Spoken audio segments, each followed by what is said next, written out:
I think one of the things that happens in institutions of higher education is that we tend to become very conservative, especially because we have the greatest product on the face of the earth. There is no question in my mind that the American college and university system is by far the best in the world.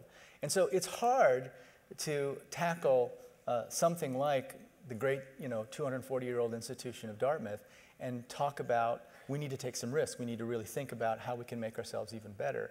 But the ability to withstand criticism to persist in the face of criticism over a kind of risk-taking that I think is really important is maybe, what I found is one of the most important. But they're all important. The anti-cynicism pill, all of those, managing impulsivity, all those things are extremely important every day. And that's the point. The point is, it's not as if we've mastered them all and we're telling the sophomores that they've got to start on the process. Every single one of us looks at these 16 traits and says, oh my goodness, I need some work in some of those areas. And I feel the same way. I think the worst mistake I could make is just to tell you about developing your habits of the mind and not working on it myself. I think we all have work to do. And for me, I'm an incessant optimist in the sense that I just believe in the improvability of human beings and the human condition.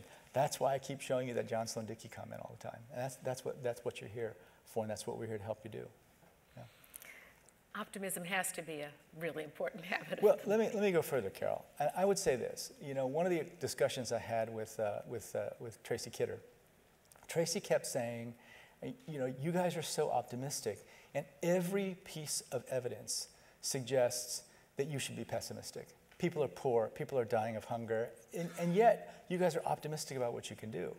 One of the things I said to him, and I don't know quite how it fits in, but it rang true to me at the time and it rings true to me now, and I just sort of said it to him, was that, when you're dealing with really terrible situations with the poorest people on the planet, optimism is not the result of rational decision making. Optimism is a moral choice. Because if you're in a place like Haiti and everything's falling down around you and you choose to be pessimistic, outcomes will be very bad for the people you work with. Now, it's not to say that you should be wildly optimistic without being critical.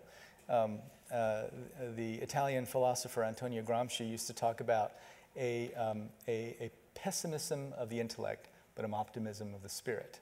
So that's precisely the combination that I think you need at a place like Dartmouth College. It's not hard, though, I tell you, to be optimistic when you get to hang out with Dartmouth students every day. I mean, you guys are a constant source of optimism for me.